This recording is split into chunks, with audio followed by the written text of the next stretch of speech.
ठिकाणी आपण question number 52 solve करणार आहे आज.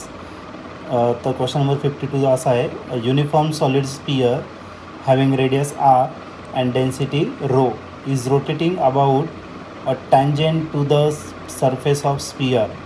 तर टँजेंट आहे सरफेस ऑफ स्पियरला, म्हणजे मोमेंट ऑफ इनर्शिया अबाउट आपल्याला टँजेंट फाइंड करायचा. The moment of inertia of solid sphere is. तर हा क्वेश्चन 2022ला आलेला होता. तर याचे 4 ऑप्शन. आता मोमेंट ऑफ इनर्शिया तुम्हाला mr² टर्ममध्ये नाही घ्यायचा, डेन्सिटीच्या टर्ममध्ये घ्यायचा आहे.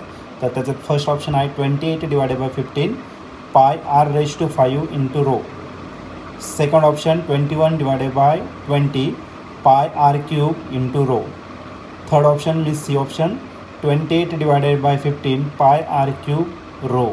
आणि लास्ट ऑप्शन 21/20 पाय r⁵ इंटू रो. तर आता बघूया या क्वेश्चनचं राईट आन्सर काय असेल ते. तर या क्वेश्चनमध्ये एक सॉलिड स्पियर दिलेला आहे, ज्याची रेडियस आर इतकी आहे आणि डेन्सिटी रो इतकी दिलेली आहे, जो रोटेट होतो आहे पण ॲक्सिसकडून पास होते त्याच्या टँजेंटला. तर त्या केसमध्ये मोमेंट ऑफ इनर्शिया किती असेल. सपोज आपण काय घेतला तर एक सॉलिड स्पियर घेतला. या सॉलिड स्पियरची जी रेडियस आहे ती किती घेतली तर आर इतकं. याच्या सेंटरपासून एक ॲक्सिस जर पास केली, ओके, तर या ॲक्सिसचा मोमेंट ऑफ इनर्शिया किती असणार तर 2/5 mr² एवढा त्याचा मोमेंट ऑफ इनर्शिया असेल. पण आपल्याला जी ॲक्सिस दिलेली ती काय दिलेली आहे, याला टँजेंट दिलेली आहे. ओके, टँजेंट दिलेलं आहे आणि याच्या अराउंड जर बॉडी रोटेट झालं त्याचं मोमेंट ऑफ इनर्शिया किती असेल ते आपल्याला या ठिकाणी फाइंड करायचं. आता दोन्ही ॲक्सिस एकमेकांना पॅरलल आहे. आज आला सेंटरपासून पास होणारा आणि हा ओ पासून, म्हणजे आपण या ठिकाणी यूज करू शकतो पॅरलल ॲक्सिस थेरम. आणि पॅरलल ॲक्सिस थेरम आहे IO = IC + MS². ओके, ICची व्हॅल्यू आपल्याला माहिती आहे. ICची व्हॅल्यू आहे 2/5 mr². पुट करायचं 2/5 mr² प्लस m तसाच. आणि H किती असणार तर या दोन ॲक्सिसमधलं परपेंडिक्युलर डिस्टन्स, आणि ते जर बघितलं तर H = किती असेल R. मग H is replace by R, त्याचा स्क्वेअर क्रॉस मल्टिप्लाइड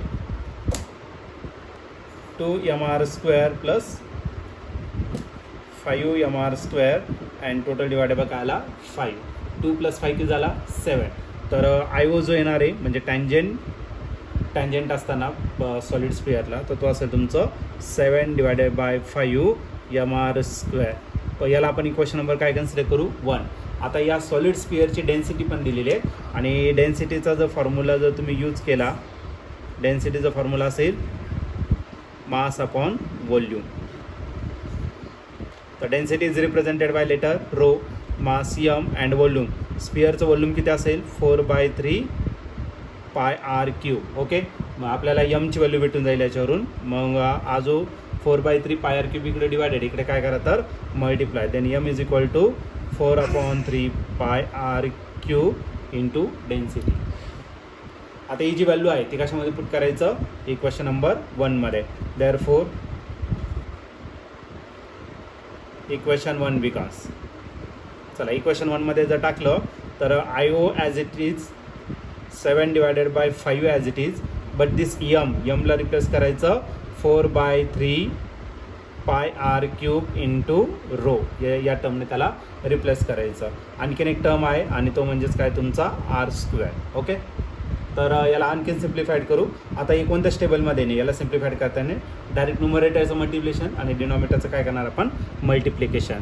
मग IO जर घेतला तुम्ही तर IO भेटेल 7×4 = 28, 7×4 = 28 आणि 5×3 = 15. पाय as it is r² into r³ काय आला r⁵. मग पाय रो आणि r⁵ काय झाला तुमचा 5. ओके, काय झाला तुमचा मोमेंट ऑफ इनर्शिया. आणि याला जर आणखीन सिम्प्लिफाईड केलं तर IO = फक्त रिअरेंज करून घेऊ 28/15. पाय पहिले घेणार r⁵, नंतर घेणार आणि लास्टला सगळ्यात लास्टला आपण डेन्सिटी या ठिकाणी राईट करणार. हे जर तुम्ही या ठिकाणी ऑप्शन जर चेक केलं तर याचं करेक्ट ऑप्शन मॅच होते आपलं ऑप्शन नंबर A. तर आपलं करेक्ट ऑप्शन या क्वेश्चनचं असेल ऑप्शन A.